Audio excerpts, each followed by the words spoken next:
Hi guys, welcome back to my channel. I hope you're having a really good week. So today I wanted to do something a little bit different because I wanted to talk to you about social media lies. I honestly feel like social media can make us feel so inadequate and so bad about ourselves, like we aren't good enough, like everybody else's lives are so much better and people are so much happier than we are. And do you know what? Most of it is a lie, most of it is a show, it's a performance, and I really wanted to talk to you about that and to just let you know that you are good enough, you are just as happy, your life is just as good, it's just that social media is lying to you.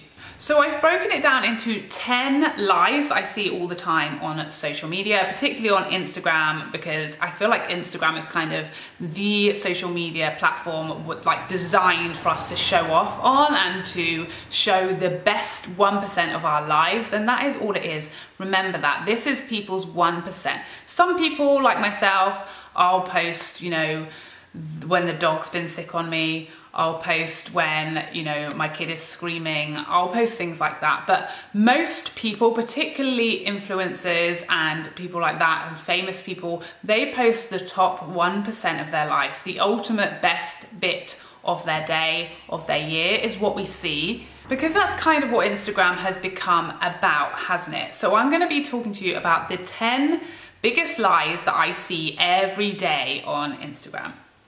Number one, everyone is rich. Most of these people are not really rich. They're certainly not as rich as they want you to believe on Instagram. Obviously, there are some rich people on Instagram, don't get me wrong. But the average person, the average influencer that is on social media, that's showing off all their swag and showing off all their stuff, actual really mega rich bucks people, don't do that because you're kind of asking to get robbed or burgled.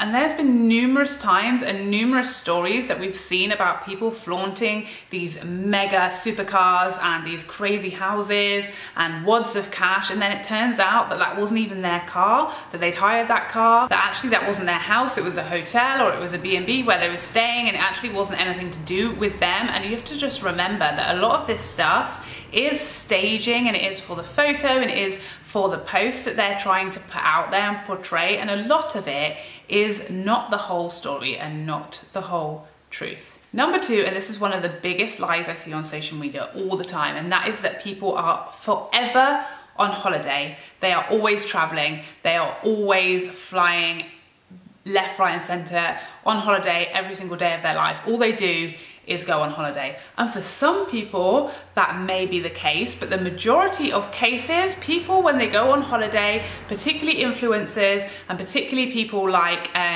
bikini models or bikini fit competitors, they will take hundreds and hundreds and hundreds of photos on one holiday and then post them throughout the year. So those 10, 11, 12 holidays that you think you're seeing are probably all 1 or 2 holidays, and probably the same number of holidays that you or I have. Obviously, not everyone gets to go on holiday, and that is the vast majority of people.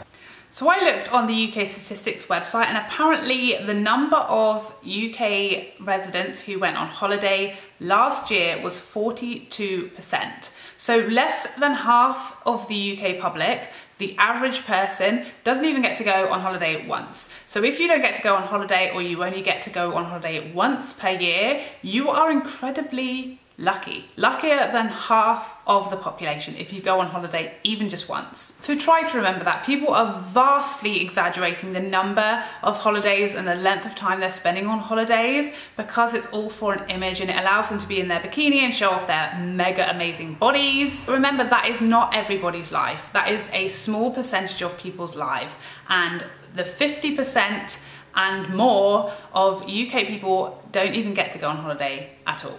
Lie number 3, that everybody has endless amounts of clothes to wear, never wears a single outfit twice, non-stop buying new clothes left, right and center with all their mega money. A lot of the time, these clothes are not their own clothes. They may have borrowed these clothes. They may have ordered a huge amount of clothes from somewhere like ASOS and then returned them all and never even spent a single pound of their own money on these clothes. There are lots of tips and tricks. And a lot of the time they get sent the clothes from brands if they are an influencer, and they get to choose, and it's all for the influencer post. So yes, they get some free clothes sent to them and they get to keep the clothes, but it is all a business and it is all to sell you the clothes. So it's not like they're going out and spending thousands and thousands of pounds. They never have to wear the same outfit twice. You're just seeing what they choose to post on Instagram.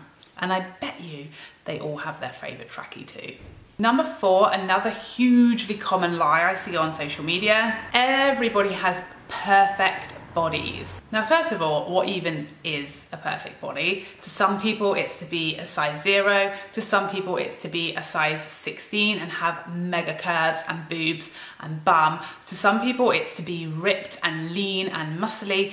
Everybody has a different body type and a different preference, and guess what? They're all good. Now, I follow Chloe Madeley on Instagram. I love her. I think she's incredibly inspirational. She has an insane banging body, but she is also incredibly honest and open about all her tips and tricks. And she has said numerous times that she does not look the way that she photographs for shoots for most of the year. Basically, she has a weight that she is happy with. Of course, she's healthy and she works out and she trains and she is a healthy person in general. She's that way all year round, but she has openly said numerous times that she has a weight that she likes to get to when she's doing a fitness photo shoot to be her absolute best and her absolute leanest and her absolute most toned. But the rest of the year, she eats a pizza here and there, she has a glass of wine here and there, and she has a bit more of a fluffier body tone to herself. So all these photos you see from bikini fit models, they only look like that a very small amount of the year. And again, they'll take hundreds and hundreds and hundreds of photos of themselves looking at their absolute leanest and then post them throughout the year. So it gives the impression that they are that absolute perfect lean toned state 100% of the year. Then don't even get me started. You know Photoshop, you know filter, you know smoothing, you know all of that stuff. A lot of photos, particularly from celebrities, are being heavily photoshopped. Unfortunately, in 2018, the camera does and will lie. Or fortunately, depending on your preference. Number 5, everybody is in a happy relationship. Do you ever feel like you're the only person on earth who's left single or who's having struggles with your relationship, or you're the only person whose other half never puts the trash out, or he, you know, pretends he doesn't hear the baby crying at night, or etc, etc, etc, because everybody else's husband on Instagram is perfect. And every other single person on Instagram has the perfect, happy relationship 100% of the time. When was the last time you posted a video of a fight that you had with your partner or other half on Instagram? Of course you're not going to do that. Of course what you're going to post on Instagram is your lovey-dovey posts, your kisses, your pictures of you having the best, most romantic, happiest times of your life. And that's what celebrities and influencers do too. Of course they only post the happy times. They're not going to share with you the unhappy times. Come on. Recent example being Jaclyn Hill. We all know that she has now split up with her husband at the time, and goodness knows, as someone who's gone through a divorce, how rough the last year must have been going through that whole process from start to finish for her. It must have been incredibly hard. Yet almost that entire time, everybody was, you know, commenting on pictures of her with her husband, like, oh, you're perfect, the perfect couple, oh my God. People like just so jealous and envious of their relationship and how happy and in love they were. And really that was clearly not the whole truth. Of course, we protect ourselves and our privacy, and that's why you only see the perfect, happy bits of relationships. Everybody is going through a struggle. Everybody has ups and downs in their relationships. And guess what? Everybody has been single at some point in their lives. You are not alone. Number 6, a big lie. Everybody is confident. Some of the biggest influencers I know will be the first to say they hate their body, they hate the way they look, they have insecurities, whether that be their nose, their chin, their eyes, their waist, their booty, whatever it is. Even people like, if you are more overweight and you might think, oh, I wish I was thinner or slimmer, I bet you the skinniest people you know wish they had your boobs. Everybody has insecurities. Everybody has insecurities. And people always say, you know, oh, especially women, you know, women, we have lots of issues with our body confidence. Men are just as bad with confidence. I think maybe they talk about it less, or we just assume they don't care as much. But men and women have all the same insecurities about their body and about how they look. Everybody does. There are very few people that you could ever meet in your life who will tell you there is not a single flaw that they don't like about themselves. And influencers and celebrities are often in a position to change things, to get lip fillers, to get Botox, to get liposuction, to get boob jobs, all free of charge, so that they can take photos and show you. But if those people were confident and loved every single element of their natural body, they wouldn't be getting those procedures, would they? Generally, we do those things to make ourselves more confident, feel better about how we look, and what's wrong with that? Nothing. But don't assume because they've got all these procedures that they think they look perfect, that they are absolutely confident. Number 7, that everybody has their whole life together. Everybody's got everything planned out. They've got a 5-year plan. They know exactly what they want to do. They know exactly what job they're going to do. Everything is together. I mean, who is that true about? Who is that true about? Maybe Prince George. Prince George probably has his entire life mapped out right now, and he's, what is he, 5 or 6? So I'll give you that one. Prince George has his whole life mapped out at the age of 6. Is that what you really want? Do you want to have your future job decided for you, your future university already decided for you, what you're going to study, who you're going to marry? I wouldn't think so. I wouldn't have thought so. Our lives are beautifully irregular and unplanned and spontaneous, and everything is like a butterfly effect. The choices that you make, the mistakes that you made, some of the mistakes I've made in my life led to the greatest elements of my life and the happiest moments of my life. Nobody really has a 5-year plan, and if they do, I guarantee it won't happen the way that they planned it to. Think about it like having a birth plan. I remember when I went into hospital with my first child and they said, oh, have you got your birth plan? And I was like, I plan to give birth. That's my plan. I plan to give birth and not die in the process. Ideally, I'd like the baby to come out of my vagina rather than be, you know, cut out of me, but I don't necessarily think that's within my control, to be honest. So no, I don't have a birth plan. The fact that I've rocked up at the hospital around the right time that I'm giving labour is... Giving labour? I mean, that is an achievement, and that's as far as I've planned ahead, to be honest. Number 8, they love their job. Do you know who springs to mind when I think about this lie? It is Victoria Pendleton. If you don't know Victoria Pendleton, she is an insanely talented, mega successful ex-British cyclist. She won numerous Olympic medals, yet she will tell anybody who'll listen that she hates cycling. It's like she was given the greatest gift and curse at the same time. She hates it. She's never enjoyed cycling. It made her miserable for years and years and years, but she was phenomenally good at it. That was her job, and she hated it. Yet she was winning Olympic medals, traveling the world with her family and, you know, her friends, and just living what seems to be on the outside the ultimate dream. But she was miserable and hated it. So just remember, you know, lots of people love their jobs. I am incredibly lucky that I love my job, my day job. I love doing this as well. I love YouTube, is very much my hobby and I love it. But my daytime job, I love it. But lots of people, again, do not, and that's okay. Ultimately, that's within your control. If you've got a job and it's bringing money in and it's allowing you to do the things that you want to do, it's a means to an end. Is that the ultimate dream? Do you want to find something that you enjoy and that you love and that makes you happy and you're passionate about? Of course you do. But how many people have that straight away? Usually you have to work, you have to do 3, 4, 5 jobs. Do you ever remember being asked in school when you were 10, what do you want to be when you grew up? Who really knew the answer to that question? I said I wanted to be a vet. Nope, that is not what happened. Number 9, everybody is always partying with all these hundreds of friends. A lot of influencers go to events, a lot of Instagram people, a lot of celebrities, they seem to be constantly at one big party. And again, for some of them, sure, that is the case. But for others, again, they're taking a lot of photos at the same one party, or they're going to several events that are in the same city in one night. And then they might not go to another one for a whole month. And all those photos and snaps you see of all of their friends and all of the other influencers, and they're all best friends and they all party every day of their lives all together. Again, I'm sure for some people it's true. But a lot of them will say, when asked, you know, these people, that they have literally met them at that event, said hi, taken a snap, and then probably never speak to them ever again.